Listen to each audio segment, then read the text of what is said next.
I call the honourable member for Indi. Madam Speaker, my question is to the Minister for Social Services. Minister, recent changes for emergency relief services, such as Loaves and Fishes in Wangaratta and North East Victoria, have caused great confusion. Individuals in need and service providers don't know where to go or what to do. There is discontent due to the lack of relevant and timely information about the changes. Can the Minister please tell the House what the government is doing on the ground to sort out this mess?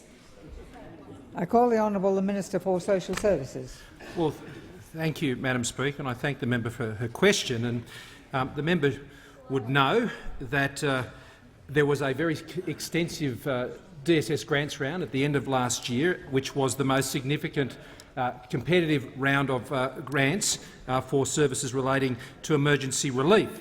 And she would know that as a result of that competitive tender round, the following organisations, the Salvation Army, Beechworth Neighbourhood Centre, Aroa Community Education Council, Mace Incorporated, Uniting Care Wodonga and Vincent Care Victoria, were offered and accepted funding to provide emergency relief services in the Hume statistical area, which encompasses the Wangaratta district.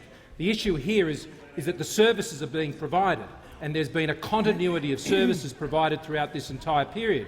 And in January of this year, we extended the existing funding for those services that were receiving them, including Loaves and Fishes, out to the end of March, while we looked at the funding service gaps. Now, I'm advised by the Department of Social Services that the Loaves and Fishes program in Wangaratta has now received some funding directly from the Salvation Army, who are the principal provider of services in that area, as a result of the tender process.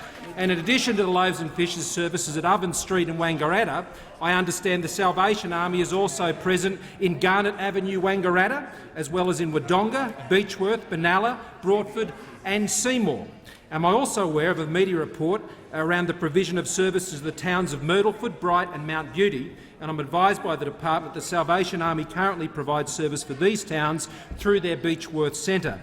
And I understand that the Salvation Army is working on how services can be delivered in the Bright, Mount Beauty and Myrtleford communities, and will be working with the government to resolve any potential services gaps. So we will continue to do that, Madam Speaker, just as on other DSS grants issues, as members opposite would know, whether it's Carolika or Mirabel or Hartfeld House or any of these other places where the government engaged in good faith with members to resolve any frontline services gaps, and that's what we've also done exactly in these circumstances.